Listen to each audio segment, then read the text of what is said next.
Yay!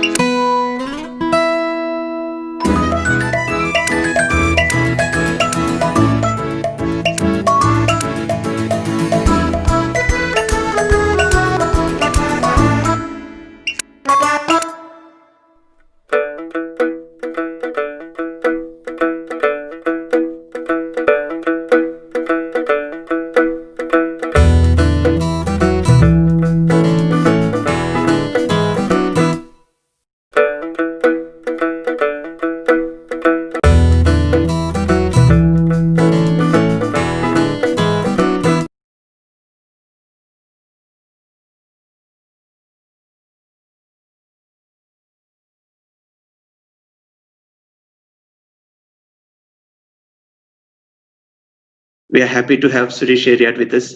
He's a topmost animator in India, an alumnus of NID. He has created more than 400 films and has won more than 100 national and international awards. Welcome, Suresh ji. Thank you so much, Ashish, for inviting me into this session and for your generous, kind words on my career. Thank you very much.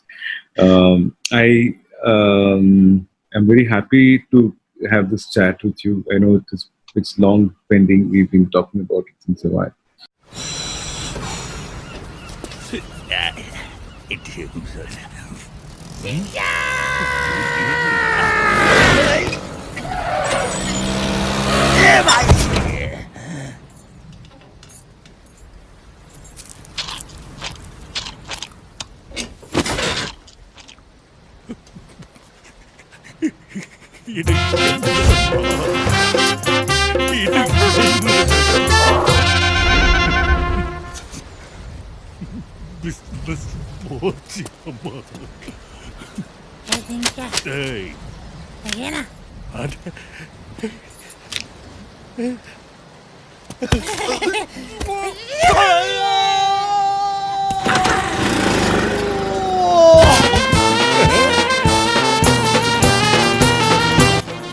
You are a person who has set your own path, especially in the Indian animation industry. That's the most inspiring part when I talk about that, and that too about the originality of it. Suresh Eriyat himself is a Google on animation. Before NID, you used to draw how it happened to be, because I heard you have been looking for IIT initially. I don't want to make a very big deal about the IIT thing, because I just prepared for IIT. I didn't get through to IIT. We were 20 students in our first batch of 12th from Chinmaya Vidyalayatri. So we all were like pretty anxious lot, because we were the first batch and we all were planning towards our careers, what we should be doing, and the limitations of options were there. I'm talking about 1991. Because I was preparing for IIT and other things, I could score pretty well in my 12th grade, and it was a science specialization. Art was always there, but it was not a nurtured sort of a craft. It was something that was on the side as a hobby. And being in Tripunithura, where I've grown up, art is encouraged by all. I mean, like, I remember I'm sitting in the same house where I grew up. So in the same walls, when I was in the 10th and 11th and all, I used to paint and put up it used to be like an art gallery, which I used to keep changing. Recently, this time when I came home, I checked out my paintings and I thought they were all really bad. But the way my parents, my sisters, and my relatives who used to come home and they used to admire, they used to walk around this hall like they are in a gallery. And it was so shabbily taped up and put up, where every time you take the paintings off, there were a lot of paint that used to come off. It was very dirty. But I used to be super proud of those paintings. In fact, I used to talk about it to my, my wife Nilima and my daughter also, that I used to do so many paintings. Why don't you do it now? And when I looked at it this time, it really felt like, oh God, I was in a fool's paradise. They were all crap. They were they were like really bad stuff. But the fact of the matter is, it was a environment where people used to encourage a lot. And people like my mother, I would make one painting and keep it on this hall at the far end of my room. And my mother and uncles and all will come in the morning and say, "Oh wow!" As if they've seen some masterpiece by Da Vinci or something. They would be appreciating so much that I was like somewhere else only. I used to feel really, really encouraged. And similarly, music also. I used to sing. I used to go for Carnatic music classes. My sisters actually were the influence for me. Both my elder sisters draw really well. They sing really well. So that was always there in the family. I could there is that influence of them. My uncle, even though most of my childhood time he was not here, but he was also an artist. So he passed on a few genes to me. But the fact of the matter is, this is a place where it was encouraged a lot. So it was like a hobby on the side, but it was not a trained sort of a art thing.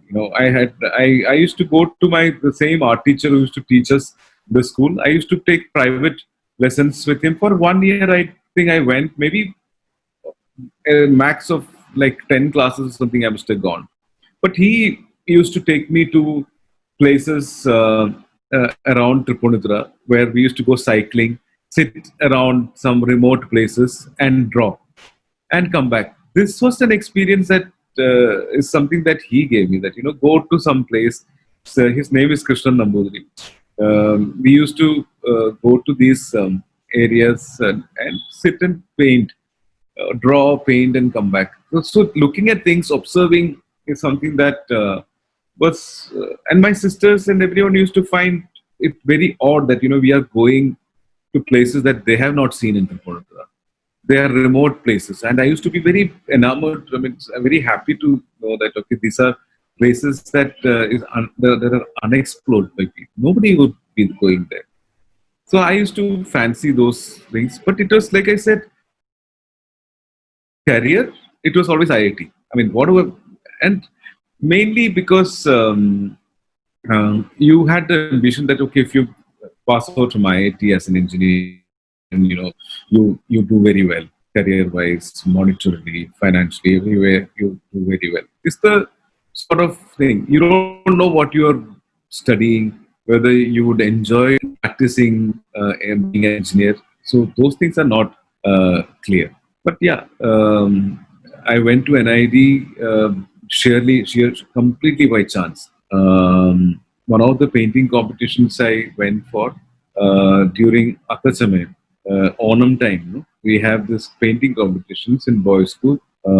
This is the government boys' school, and I was painting. And like I said, Tripunithura is full of people who appreciate art. So there will be a flock of crowd that would be crowding up to see the paintings of the people who participants. And there were a lot of crowd around my paintings, and I always used to feel very proud. Oh, more people are there around my painting. That means, I have chances of winning and stuff like that. Very childish way of thinking like that. So here, after the painting was done, everyone was looking out for each one's painting, and one man, and my father always accompanies it. He also loves his son getting this sort of admiration and whatever. So he used to always accompany me. So one man from the crowd actually told my father that, you should go to NID. And that's the first time we heard about NID. And then my father asked him, so what do we do for NID? I mean, how do you get? So he said, look out for an ad. It comes in the newspaper. Then you write to them, and then the procedure will follow. So then he got in touch with NID, and then the NID people sent me the form, and then like that. I mean, I was the two people who got selected from Kerala that year. There were only 30 students who get selected, and for me, I loved the campus when I went for the interview. the first very day. I wished very much that, if only I got into this institute, it would be so good. And came back and I had to appear for the IIT exam. The first day of IIT entrance, joint entrance examination, as it used to be called then. I went for the JEE. First day, end of the day, I came to know that I got through to NID. Next day, I didn't go. That was the end of IIT for me. You look at the old paintings and you have a perception about that, and now what's the difference about art per se, as in before an idea and See, now? the thing is, Ashish, it's something that nowadays, even the work that I do 4 months or 3 months before, it looks like crap to me. So it's a bit of a problem. I mean, it's something that you are constantly growing, right? We are all getting exposed with so many new things, and our expectation from ourselves is always rising. We are raising the bar all the time for ourselves. My skill would have improved, or my sensibilities would have changed. So when I look at my paintings and stuff of those times, I see a lot of influences of various things. I used to be very influenced by one of the participant, very, very nice painting student he was.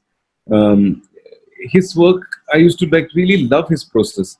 So I used to get influenced by him. It always happens to me. I get inspired. I have certain phases in life where I'm inspired by somebody, I'm influenced by somebody. All those things are there. So I could see that I was not being my own natural self. I was doing things like what was required, and it was there was lack of exposure and observation. I could see.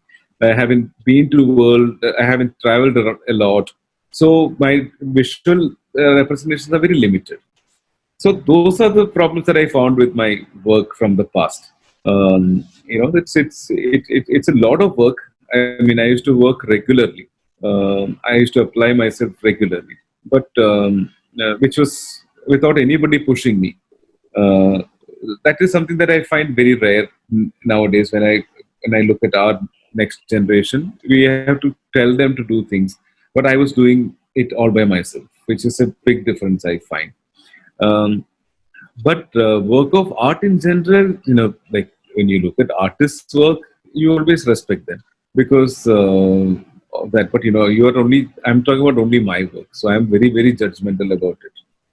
I think we are all very brutal, and when it comes to judging our own works. So it's the same thing that applies to me too. So, It's true, as in we get influenced unknowingly. I would have seen a movie like 10 years back, and when I had to capture, for example, somebody's pouring water into a glass, I might do the same angle and the same metering. The length of that visual also might be the same, which I realized a few years later. I realized, okay, this shot, when I saw my own, I was thinking, okay, I've seen something like this before.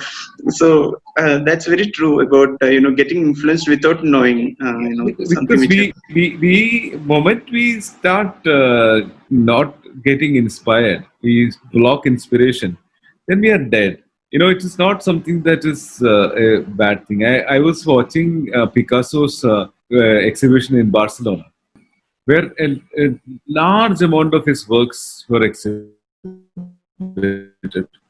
And there were many phases in his artistic life. And you could see that he was not feeling shy to copy the people he admired. He was painting exactly like them, almost like a replica artist. He would be working like that. And of course, he's masterfully skilled. His practice is like really rigorous. So he could kind of do imitate anybody. And before he could eventually find out a space which he loved the most, which is his own art style and movement. So we need to keep getting inspired. I don't think there is nothing to feel shy about being inspired at all. You'd have taken so much of painful paths to reach here. How about how that Studio Eeksaurus happened? Studio Eeksaurus happened in 2009. So after NID, I finished in '97. I I did my final project in a place called Chitranjali Studio and Seed It. The Seed It is a wing that they had. That's where I did my final project. I was offered a job by the government of Kerala to set up a multimedia division in Trivandrum, which is going to be one of the state-of-the-art sort of center for technology and animation, multimedia development, etc. And by the time I finished my final documentation of my project, etc., it took us a while, and some political conditions in Kerala had changed. And when political leadership changes in Kerala, a lot of heads roll. Bureaucrats change, the ruling centers change, power centers change. So my appointment became invalid in that. So that was I was very relieved that okay, I'm going to work in Kerala and I'm going to be here. Although satisfaction was there, I used to tell my parents also, now if I'm working in Trivandrum, then I'll come back every weekend or whatever to Cochin. It's very easy. So that is, once that kind of happened, I applied for a job in Bombay because that was the only place where I could work. So I went to join a multimedia company, and within working there for 1 year, I got an offer to start working on an animated series, and that was an offer from Famous Studios, which is the largest post production and shoot equipments and studio hire facility in south of Bombay. So it was a dream come true offer for me that at that age when I think I was 24 in 97, 98, I was 24, 25, and I got an opportunity to start something like that at Famous, and I named it Famous House of Animation. The project we worked on that is something that I only decided that we will try and make animated series based on Amar Chitragatha series, and soon I took up Shivaji's story as the first animated episode. Somehow, because of the limitations and many other things, Famous Studios didn't bother to find out if there's a market for such a product.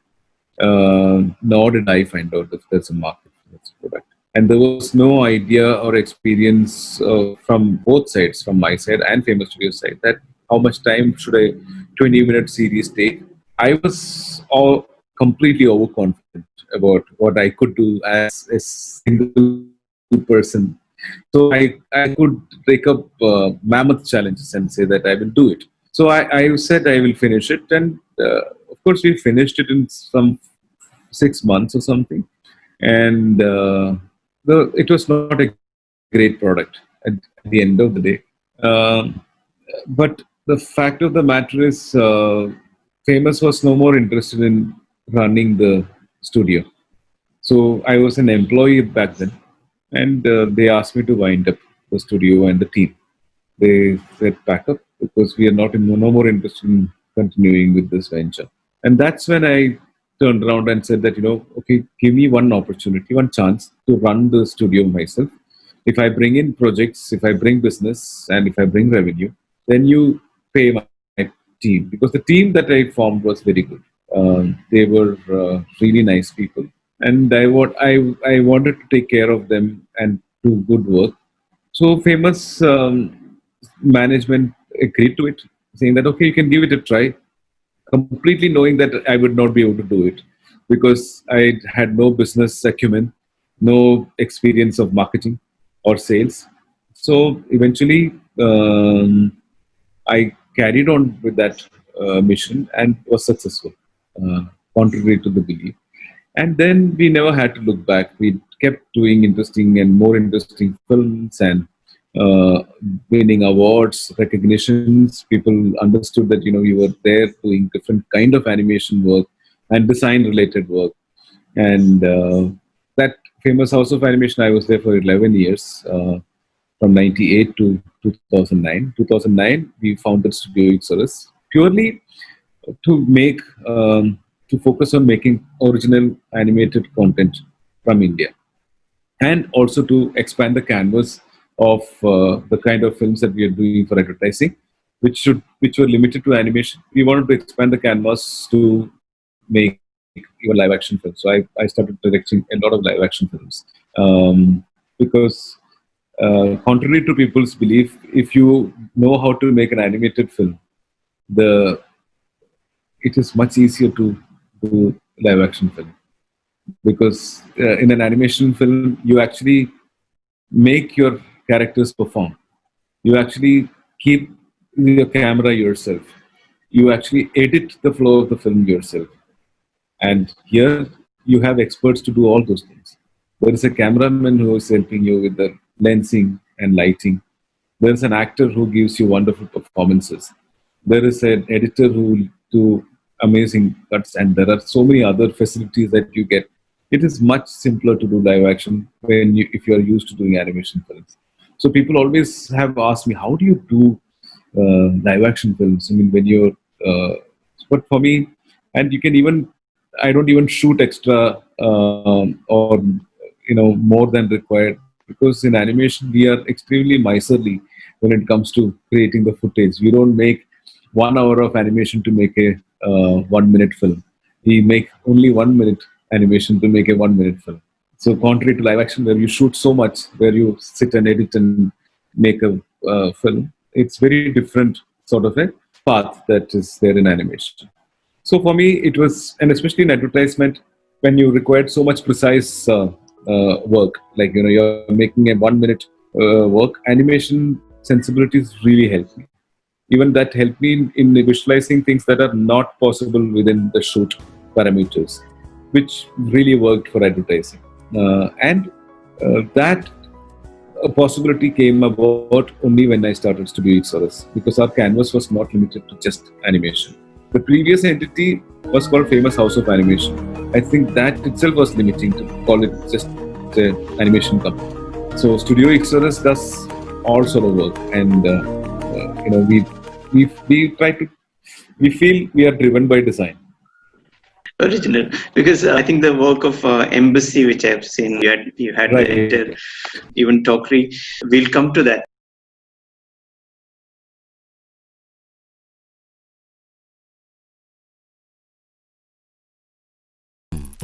পাক্কা air hostess লাগছে।